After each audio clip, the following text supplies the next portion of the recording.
Hi everybody, I'm going to do a show today about astrology because I've spoken about astrology a few times in the shows I've done about Gurdjieff and how he says about we're here to, if we're working on ourselves, we will break our astrological chart and do something different to what we were fated to do. Hopefully we will develop ourselves rather than live the astrological chart, which I would assume is to do with your personality then, though personality is created by the way your peers and people that you grew up with created you, as I've said in past shows.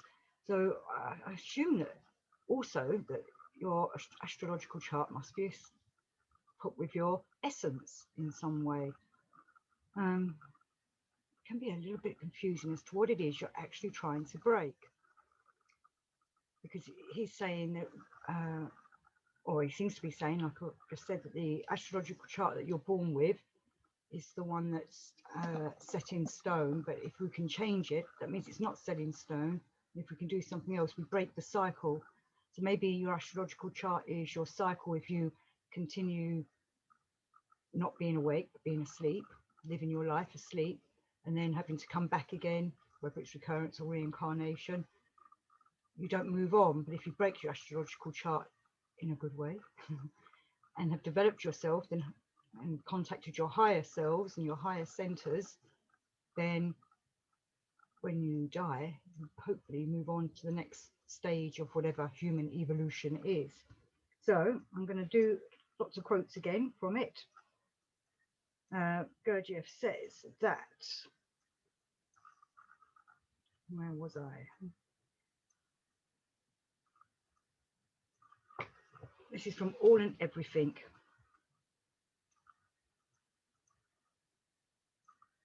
When such results were newly born, it's like us humans were being born, we're the results, they had to draw up their obla Kionirish, one of Gurdjieff's words, which means horoscope. And later they had, during the whole period of the formation of the newly born for responsible existence, and of their subsequent responsible existence, to guide them and give them corresponding indications on the basis of the said oblio Kionirish, and also on the basis of the cosmic laws, constantly explained by them, flowing from the actions of the results of other large cosmic concentrations, in general on the process of being existence of beings on all planets. So when you're born, all the planets are in a certain position. At that moment, you're delivered into this world from your mother. And the way them planets are on your birth chart, that moment you appear into the world, you will get the energies on influences from them planets at that particular time. And each planet exerts out certain forces which change as they move around the solar system, which is why everyone's got a unique birth chart, because everyone's birth chart will be different unless you're born exactly at the same time in exactly the same place with someone. But even twins have differences, because twins come out at different times. They don't come out at exactly the same time. So everyone has a unique chart for where they were, when they were born, the time. Timing's important. They used to put the time on birth charts. I don't think they do it too often nowadays. It's definitely not that much in England anymore. So the time you're born is very important, because that gives you your ascendant. Where the chart is when you're actually born, the ascendant is a very important part of it, because that influences you.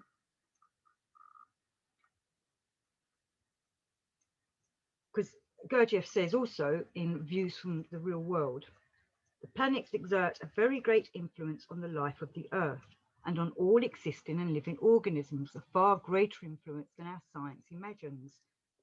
So when you're born, then planets are exerting a certain influence, and then throughout your life, where them certain planets were will influence you during your life. If you have a well-positioned planet that's giving you good vibes, when you were born, then that will continue when it happens again, because planets move around and they exert certain forces that come and go throughout the days and the months and the years, which is why some things happen in cycles, because the planets are going around in cycles, elliptic orbits. which is also why it's all part of the big cosmic maintenance, the world maintenance, and us being a part of it. We're being influenced by the cosmic forces from outside, as well as what's going on in our inner life, and our everyday life, our life on this planet. And this is why Gurdjieff says sometimes things are just out of our control because they are cosmic influences coming from the planets and how the planets are set in the universe or solar system at that time. Which is why astrology can be very interesting to look into, not just about your own personal self, though I do advise get a birth chart. It's very interesting, and even not just a Western one. Perhaps look at your Chinese horoscope sign. That's a very interesting thing I found of when you want to look at people. I know someone was discussing types on the YouTube channel in the comments. I don't necessarily agree with types for the Enneagram, but I do see that I can see how different people are certain types with their Chinese horoscope influence and what animal they are. And just a quick thing about the Chinese horoscope is that is animals, because that's the story of how Buddha called all the animals to come and visit him, to see him for a little talk, and only 12 turned up. And each of them 12 he thanked for coming by giving them a year in each of their names. So that's why we have Tiger Year, Rooster Year. I think we're going into Ox Year for 2021. I'm pretty sure it's going to go be Ox. We'll find out in February because that's when it happens. And maybe even your Vedic astrology, which is the Indian one. That's another very interesting way. Sometimes I find them to be a bit more philosophical about where the planets are and how they influence people, and look at the different temperaments of things. But I know astrology is a very deep subject anyway, but if you was interested in that kind of thing, or got listening to astrologers, there's loads of them on YouTube and other places, the way the planets influence our planet, the Earth, getting all them cosmic radiations from the different planets and stars and such like, and looking at it from an astrological point of view, which many people poo-poo, it's up to them, but Gurdjieff says they have a cosmic influence on us. But it's quite interesting how it relates to a lot of world events as well. So I should carry on with this from All and Everything. So we're still talking about a horoscope in All and Everything. When a function became disharmonized, or only began to be disharmonized in the presence of any being of their flock, then this being applied to the astrologer of his district, who, on the basis of the said Oblakion or Rish, made by him, and on the basis of the changes expected according to his calculations, in the processes proceeding in the atmosphere, flowing in their turn from the action of the other planets of their solar system, indicated just what he had to do to his planetary body. So he's telling him how, by understanding how the cosmic rays coming down upon yourself and on the Earth are influencing you, how you can work with your own planetary body, this is our physical earthly body, can work with them or be prepared for when it's perhaps a bad influence, a malign influence or something. So let me just see this bit then. And on the basis of the changes expected according to his calculations in the processes proceeding in the atmosphere, flowing in their turn from the action of the other planets of their solar system, indicated just what he had to do to his planetary body, at which definite periods of the Crentonian movements of their planet, as for instance, in which direction to lie, how to breathe, what movements preferably to make, with which types to avoid relations, and many things of the same kind. So maybe it'd be handy to find yourself an astrologer, I don't know, or look into it yourselves and see where the planets are. You know, there are diaries now that tell you all the different planetary movements of the day that you can get, and perhaps see if there's a pattern coming out where certain planets are perhaps conjuncting with other planets. I think you might find it interesting anyway, but carrying on. So this is from Views from the Real World. There's a question. What is the neutralizing element in the birth of man?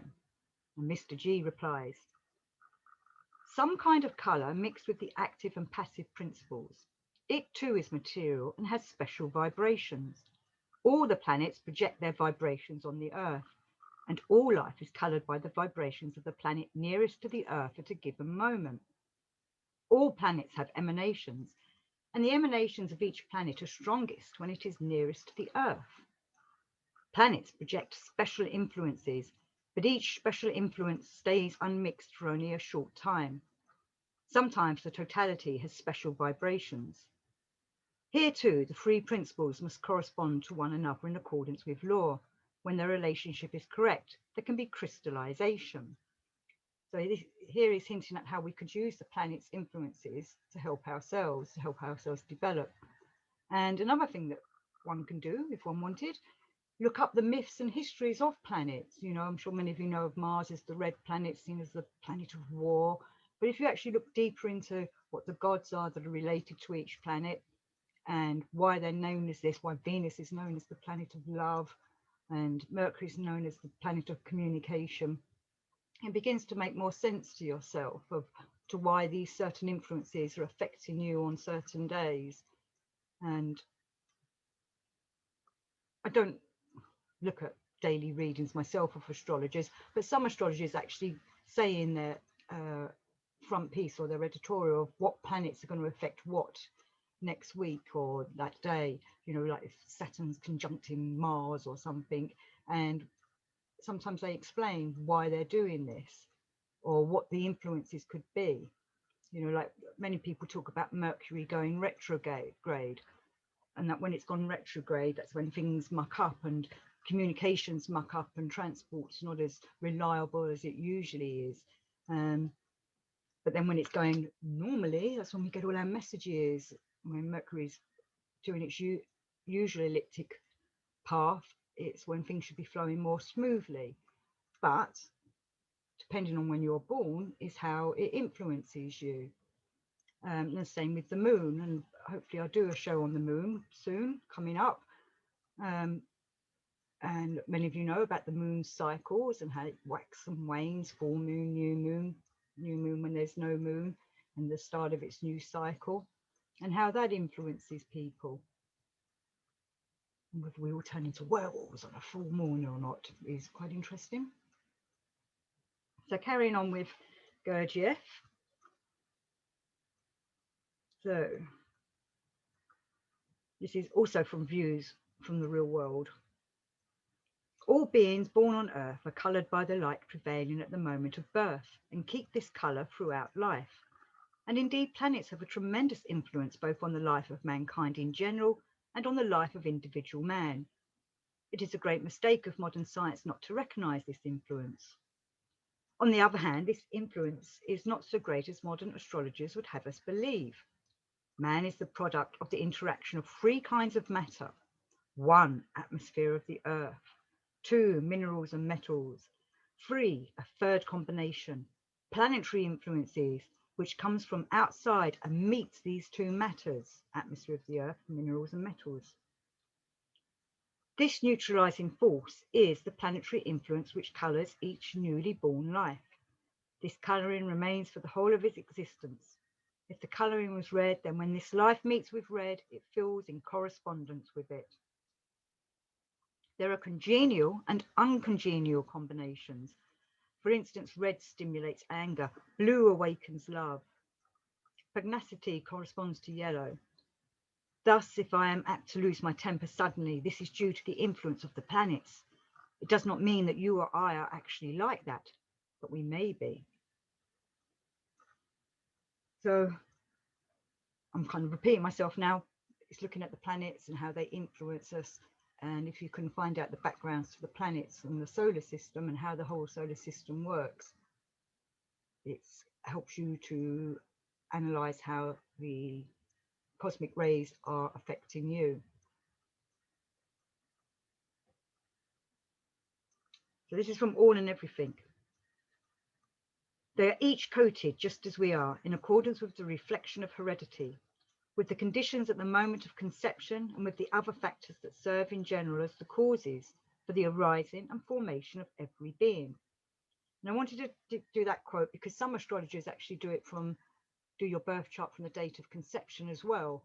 or do another chart from the date of conception, because that can be seen as obviously the planets are influencing when that's happening and when you're being realized in the womb of your mother from your mother and father doing it. So this is from In Search of the Miraculous. Man lives in all these worlds, but in different ways. He is first of all influenced by the nearest world, of which he forms a part. Worlds further away also influence man, directly as well as through other intermediate worlds, but their action is diminished in proportion to their remoteness. So this next piece is also from In Search of the Miraculous. All great events in the life of the human masses are caused by planetary influences. Human society is a highly sensitive mass for the reception of planetary influences, and any accidental small tension in planetary spheres can be reflected for years in an increased animation in one or another sphere of human activity. And then it goes on to say, a few hundred pages later in the same book, In Search of the Miraculous, astrology deals with only one part of man, with his type, his essence. It does not deal with personality, with acquired qualities. So what I was saying at the beginning is a bit wrong. It's saying that it's to do with your essence, your astrological influences affecting your essence, because your essence is there from the moment of conception to birth and out, and it's always there, but it's how we let it grow or not. So how your personality reacts to your astrology, maybe it intermingles with your essence at some point to go along with it. I don't know. I do remember talking to someone in the work who we were talking about the tarot, and they were saying that when you have a tarot reading, that's to do with your essence and not your personality. And myself, I believe the tarot should be used as a development tool and not to divine the future.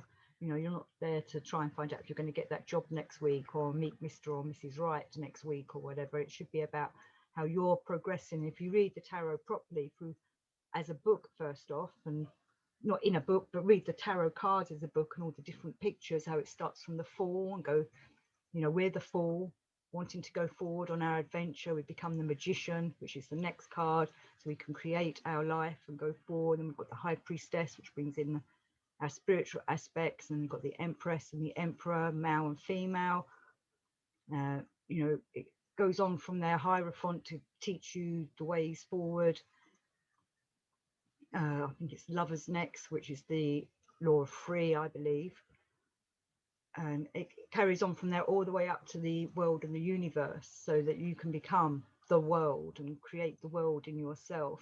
It's like an I want to say an adventure, but it is a spiritual discovery of yourself. Like if you look at all the different cards in the tarot of the major arcana, this is from zero, the Fool, to the end.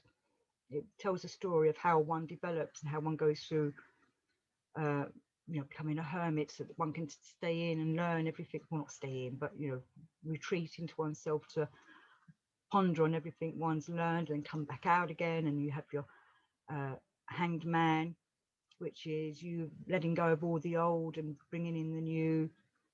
And the death of the death of your old self, so that the new you comes forward. We've got the Tower that knocks down all old beliefs and ways of your personality, so that hopefully your essence will come out through instead and be being developed, and so on. I might have to do a little tarot film with all the major arcana and read the story.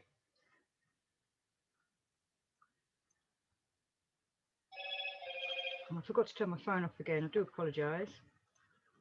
The astrological signs were originally invented to synthesize the particular characteristics against which a given individual will have to struggle in order to achieve harmony and balance within himself.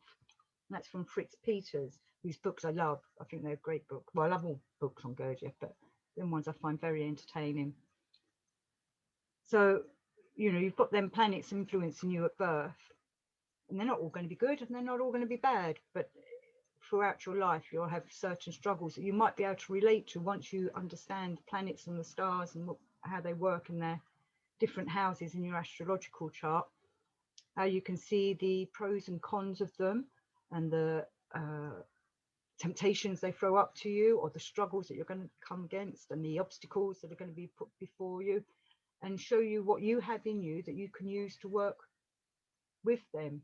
Or I don't want to say against them, because we don't want to stop the obstacles, because they help us learn, but how to deal with them. As I was saying before in other shows, it's not how we turn against things when they go wrong for us, but it's how we deal with it and how we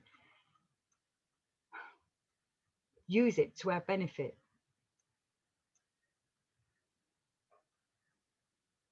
So last one from All and Everything.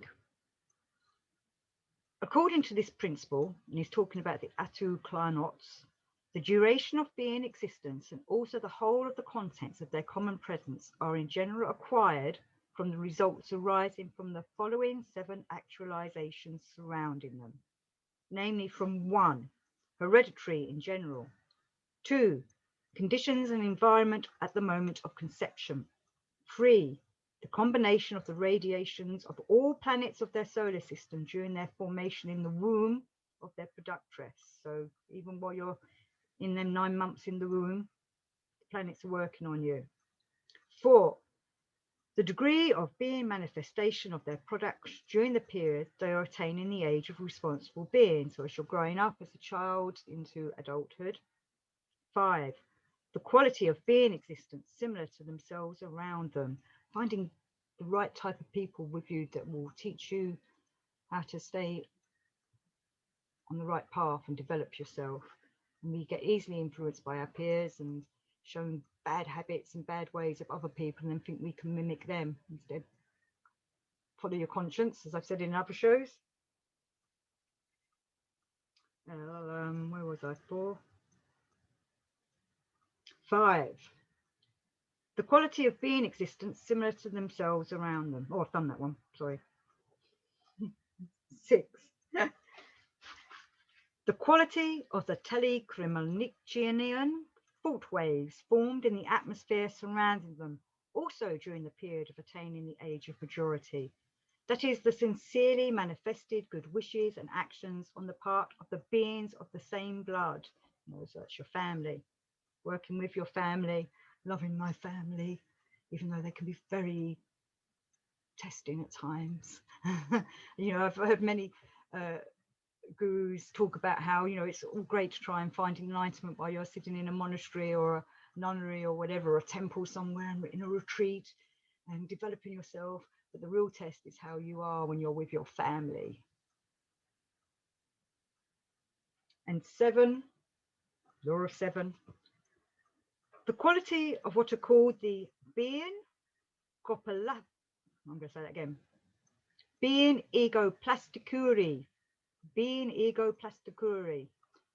So the quality of what are called the being ego plasticuri of the giving being himself, that is his being efforts for the transubstantiation in himself of all the data for obtaining objective reason. And I know Gurdjieff uses unique words.